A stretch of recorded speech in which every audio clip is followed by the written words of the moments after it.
We'll be talking about financial intimacy.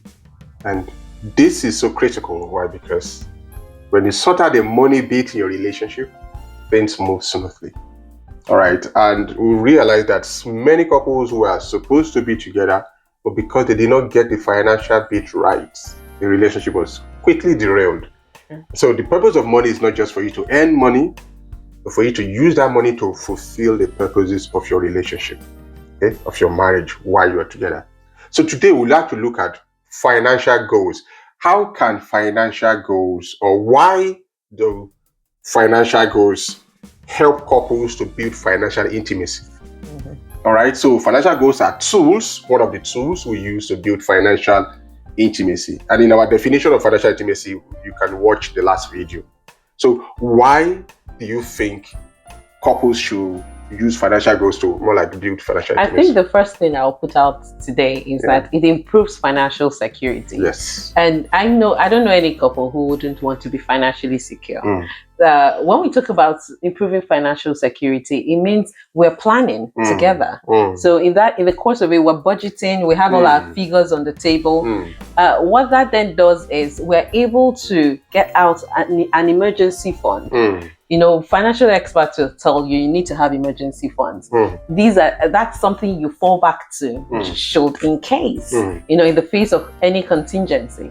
So what that means is that we are we're ready. There's that preparedness to face any emergency. Absolutely. And that's brilliant. Absolutely. Another reason why it's good for you to set financial goals, because it will strengthen your financial intimacy, is because it helps with communication.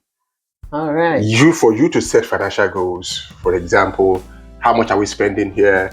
How much are we sending to this person? How much are we investing there? How much are you expecting this month? How much, investment do we have? All the important bits and pieces. What expenses is going to go out this month? All those you have to talk. Yeah. You have to talk. And so talking about money, or finances, or planning, or budgeting, or setting goals definitely improves communication in your relationship. And so communication can help to build this together, to build a stronger connection. That's right. Another thing is that it can help to build trust, right? Because for you to really, really set financial goals, you have to be transparent. For example, when we are setting financial goals, she logs into my account, I log into hers, I see how much is coming in, she sees how much is coming in, how much are we expecting, how much expenses is what's going out this month, what have you, she'll say, let me log into your account, I want to see what's happening. That requires a lot of transparency. Yeah. And so with that happening, it's good to strengthen your financial intimacy. I think on the back of that, I would say it encourages accountability because it means we're doing the checks and balance, right?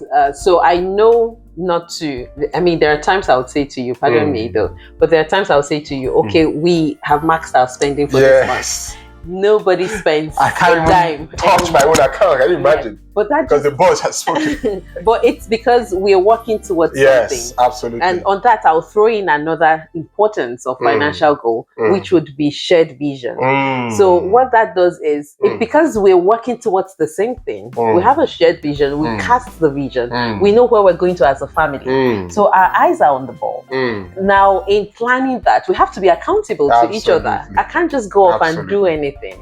So what that means is that it beats us to shame. It beats us to the point that we must achieve that. Eyes on the ball. Yes. So one of the benefits of this, another benefit is that it doesn't put pressure on you to say, you know what, I have to, because she knows how much is coming in. I know how much. So nobody's under pressure. If we are not doing this month, nobody's going to die. There's no pressure. And so we are on the same page. And there's a peace that brings to the relationship. Okay, we have to keep this short. For long-term goals, short-term goals, mid-term goals, we will put that in the description box or the comment section, depending on the platform you're watching this from. And I think that's something you can work together with as a couple. I remain Chidi Akunna. And I'm still Victor Akunna. The next episode will be telling you about budgeting. You stay tuned. See you on the next one. Bye.